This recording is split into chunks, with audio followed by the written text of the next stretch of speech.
Praise the lord. ఈరోజు వాక్యాంశము కీర్తనల గ్రంథం 34వ అధ్యాయం 4వ వచనం. నాకు కలిగిన భయములన్నిటిలో నుండి ఆయన నన్ను తప్పించెను. ఆమెన్, హల్లెలూయా. ప్రభు ఈ వాక్య భాగం నుండి ఈరోజు మనతో ఏం మాట్లాడుతున్నారు, మనల్ని ఎలా ధైర్యపరుస్తున్నారని మనం చూద్దాం. కీర్తనకారుడు ఎంతో భరోసాతో నాకు కలిగిన భయములన్నిటిలో నుండి ప్రభు నన్ను తప్పించాడు అని చెప్తున్నాడు. నిజంగా ఈ మాట చెప్పాలంటే ఎంతో భరోసా కావాలి. ప్రభువుని బట్టి ధైర్యం తెచ్చుకోవడం, ప్రభువుని బట్టి భరోసా కలిగి ఉండడం మనం కూడా కీర్తనకారుడి నుంచి నేర్చుకోవాలి. అందుకే కీర్తనకారుడు అంత భరోసాతో చెప్తున్నాడు, నాకు కలిగిన భయములన్నిటిలో నుండి ప్రభు నన్ను కాపాడాడు అని. కాబట్టి ఈరోజు వింటున్న సహోదరి సహోదరుడా, మరి నీ పరిస్థితి ఏంటి? నీవు ఈరోజు ఎటువంటి భయాన్నైనా కలిగి ఉన్నావా?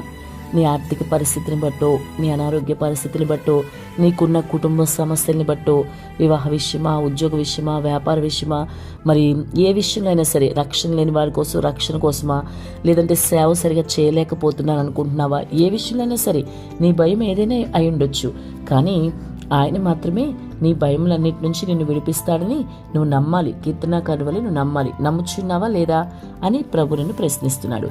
కీర్తనకారుడు అయితే మాత్రం చాలా భరోసాతో చెప్తున్నాడు, ఏ భయాన్ని నేను కలిగి ఉన్నా ప్రతి భయంలో నుంచి ఆయన నన్ను తప్పిస్తాడు అని చెప్తున్నాడు. మరి అంత భరోసాతో కీర్తనకారుడు చెప్తున్నాడు కాబట్టి మరి కీర్తనకారుని దేవుడు తప్పించినట్లుగా మనం చూస్తాం. కాబట్టి ఈరోజు నీకున్న భయాన్ని కూడా ప్రభు తప్పించాలంటే ఖచ్చితంగా నీవు కూడా కీర్తనకారుడి వరే భరోసాతో చెప్పగలగాలి, నాకు కలిగిన భయములన్నిటిలో నుండి ఆయన నన్ను తప్పించిను అని నువ్వు చెప్పగలగాలి. అయితే ఆ విధంగా ప్రభు నీకు భరోసా ఇచ్చి నీకున్న ప్రతి భయం నుంచి తప్పించి నీకున్న ప్రతి సమస్య నుంచి నీకు విడుదల ఇవ్వాలంటే నీవేం చేయాలి? మరి ఆయన యందు భయభక్తులు కలిగి జీవించాలి. అంతేకాదు కీర్తనకారుడి వలె నీవు కూడా ఒక భరోసా కలిగి ఉండాలి. నీ ప్రభువులో నీవు పూర్తిగా విశ్వాసం ఉంచాలి. ఆయన మీద పూర్తిగా ఆనుకోవాలి. ఆయన వైపే చూడాలి. ఆయన యుద్ధ విచారణ చేయాలి. ఆయన మాట వినాలి. ఆయన మాటకు లోబడాలి.